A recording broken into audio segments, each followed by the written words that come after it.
Mon arrière-grand-père est né au cœur d'une famille de bergers, tout près de la frontière belge. Mais son histoire dépasse celle d'un simple berger. Ses ancêtres étaient d'anciens vicomtes belges, maîtres de forge, mais lui, il avait la bougeotte, un besoin irrépressible de prendre la route, d'explorer et de commercer.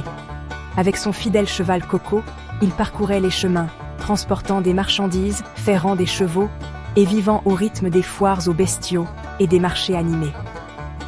Ancien de la Grande Guerre, il avait connu l'enfer.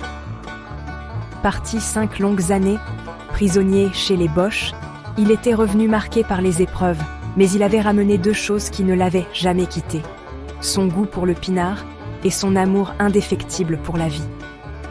Sa terre, autrefois verdoyante, avait été transformée en zone rouge après les combats.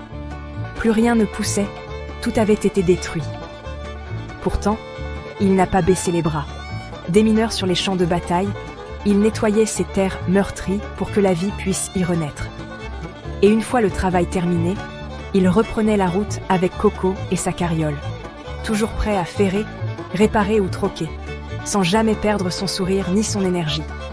C'était un petit bonhomme débrouillard. Les kilomètres à pied ne lui faisaient pas peur. Un jour, son fidèle Coco s'arrêta net en plein chemin, fatigué, peut-être têtu. Mon arrière-grand-père, dans sa malice, tenta de le faire avancer. Résultat, le cheval finit les pattes avant sur ses épaules, une scène aussi cocasse qu'improbable, typique des aventures qu'il savait si bien raconter. Mais ce n'était pas qu'un homme de travail. C'était aussi un gai luron plein de malice. Toujours à plaisanter avec le garde champêtre, il finissait parfois la nuit en cellule pour dégriser. Les lavandières, témoins de ces moments, l'entendaient en crier à plein poumon. « Hé, la Rosalie, j'ai le gosier sec !» Et puis, il avait un talent particulier, un passe-temps qui en disait long sur son caractère explosif. Il fabriquait des pétards artisanaux. Pourquoi ? Peut-être pour ajouter une étincelle à une vie déjà bien animée. Mon arrière-grand-père était un homme au grand cœur, rieur et débrouillard, qui ne laissait jamais les malheurs de la vie le définir.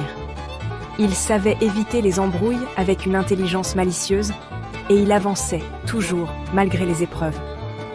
Son rire résonnait comme une réponse à des années de douleur, un éclat de vie plus fort que tout. Il m'a appris, à travers les récits que l'on m'a transmis, qu'il est possible de transformer les plus grandes épreuves en force. Une leçon de résilience, de joie et d'espoir qui résonne encore aujourd'hui. Et pour cela, je lui rends hommage, en gardant son esprit vivant à travers ses mots.